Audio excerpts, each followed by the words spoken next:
Com informações lá de Brasília.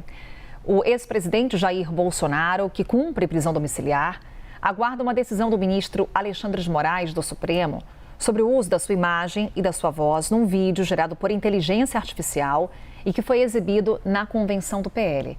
Pedro Moreira, lá em Brasília, vai trazer então o andamento dessa ação no Supremo Tribunal Federal. Pedro, é agora a defesa aguardando o que vem de decisão do ministro, porque já se manifestou, já trouxe ali explicações. O que temos de atualização aí em Brasília? Oi, Carol, mais uma vez bom dia para você, para quem nos acompanha. Agora a gente está na expectativa para a decisão do ministro Alexandre de Moraes, porque os advogados do ex-presidente enviaram a resposta, as informações que Moraes pediu nessa quarta-feira. Moraes tinha dado um prazo de 48 horas para que os advogados se manifestassem sobre aquele vídeo que foi exibido na Convenção Nacional do PL, no qual uma imagem que simula a aparência e a voz de Jair Bolsonaro falava em favor do filho dele, também dizia que estava calado por uma decisão arbitrária, mas que mesmo com essa decisão ele não ficaria calado, por isso estava se manifestando por meio daquele vídeo. Isso é a imagem que se passava por Bolsonaro, passava essas informações ali no vídeo que foi exibido. O ministro Alexandre de Moraes, Carol, tinha pedido que os advogados dissessem se o ex-presidente tinha autorizado o uso da voz e da imagem dele. Em caso afirmativo, o ministro falava que ele poderia ter descumprido as regras da prisão domiciliar. E caso ele não tivesse autorizado, aí a falta recairia sobre a pré-campanha, agora a campanha de Flávio Bolsonaro, recairia sobre o PL, por causa de um uso que é proibido pela Justiça Eleitoral da técnica conhecida como deepfake, que é o uso, a simulação muito verídica, muito parecida com a realidade de uma imagem, de um vídeo, de uma pessoa ou da voz dessa pessoa também. O que os advogados disseram, Carol? Que o ex-presidente não autorizou este uso, até porque, argumentam os advogados, o ex-presidente está proibido de receber visitas por um período de 30 dias e está proibido de receber o filho, Flávio Bolsonaro, por um período de 90 dias. Então, que por isso ele não teria sido possível que ele autorizasse esse uso, mas ele disse que o ex-presidente não se opunha ao uso de imagens dele pelos filhos, porque isso já acontecia em outros momentos, no caso de vídeos reais, durante o mandato dele, os filhos sempre postavam conteúdos do próprio pai e que ele não se opunha, mas a resposta então foi essa, Carol, de que o ex-presidente não autorizou o uso da própria voz e da imagem para fabricação, para confecção daquele vídeo que foi exibido pelo PL, Carol. Obrigada, Pedro. Aí guardamos atualizações lá de Brasília com o Pedro Moreira. Daqui a pouco também vamos trazendo mais detalhes ao vivo com ele. E temos o Theo Cury para falar conosco também sobre esse assunto. Theo, voltamos aí a essas frentes abertas do campo jurídico referentes a esse vídeo exibido na Convenção do PL. Essa frente no Supremo Tribunal Federal, tem aquela frente no Tribunal Superior Eleitoral também.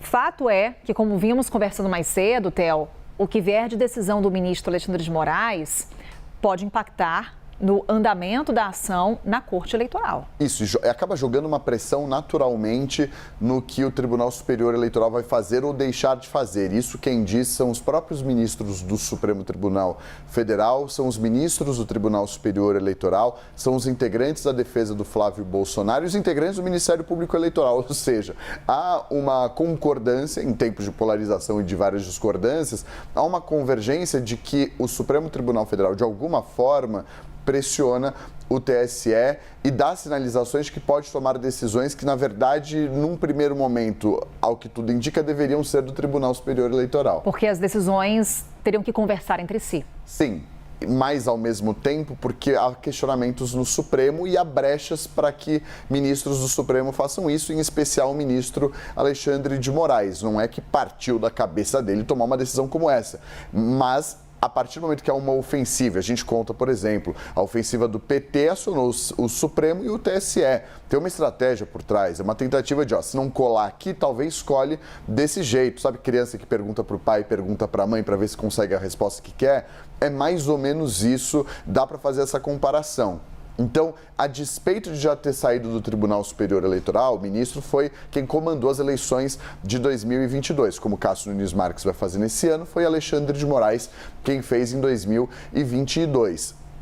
ele já saiu da presidência, já saiu do TSE, mas ele tem sob a sua relatoria processos que impactam diretamente nas eleições. Então, Matheus Teixeira e eu trouxemos no site da CNN alguns desses processos que têm impacto nas eleições.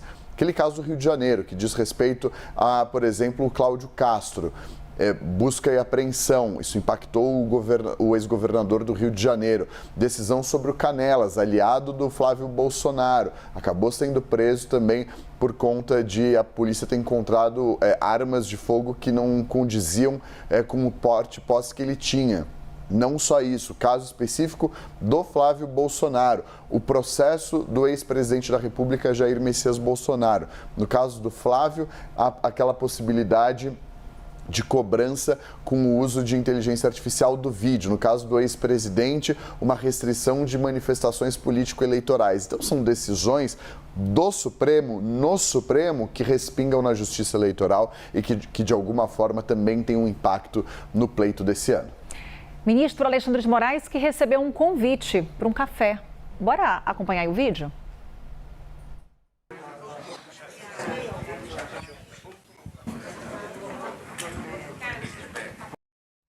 Tá aí, a gente inclusive legendou o momento em que o presidente Lula faz essa menção. Vamos tomar um café? E o que chama a atenção aí desse ponto, Theo, porque esse convite vem em meio à crise diplomática Brasil e Argentina, que tem início com as declarações de Javier Milei. Aqui, ó, vamos tomar um café? Aquela conversa ao pé do ouvido, mas que a gente aí conseguiu captar nos microfones. Tá aí feita a legenda e aí um aceno com a cabeça, né, Theo Cury? Mas, enfim, só para a gente pontuar essa menção, porque estamos falando aqui de dois personagens que foram os alvos das críticas do Javier Milei durante a convenção do PL que oficializou a candidatura de Flávio Bolsonaro. Quando o presidente da Argentina discursa no evento, ele critica o presidente Lula, mas também faz menção ao ministro do Supremo Tribunal Federal, Alexandre de Moraes, abrindo essa crise diplomática, essa tensão diplomática entre os dois países. Na mesma linha do que integrantes do governo norte-americano fazem de críticas com relação à atuação do ministro do Supremo Tribunal Federal. Nesse caso e em outros, o ministro acaba não se manifestando, não se posicionando. O ministro ele deixa essa questão sempre para a presidência do Tribunal Superior Eleitoral. A gente trouxe aqui na programação da CNN quando houve aquela mobilização do governo dos Estados Unidos, do Departamento de Estado, de implementação de lei Magnitsky, de suspensão dos vistos dos ministros do Supremo. Em nenhum momento o ministro Alexandre de Moraes, que foi alvo dessas duas sanções pelo governo dos Estados Unidos, se manifestou rebatendo. Ele deixava isso, fosse para o presidente da época, ministro Luiz Roberto Barroso, ou agora para o ministro Luiz Edson Fachin. Mas, obviamente, simbólica a imagem da participação dele em um evento lá no Palácio com o presidente da República. Antes ele havia cumprimentado a primeira-dama Rosângela Lula da Silva, depois cumprimentou o presidente Lula e faz esse gesto para o lugar onde eles iam tomar o café logo depois da realização desse encontro.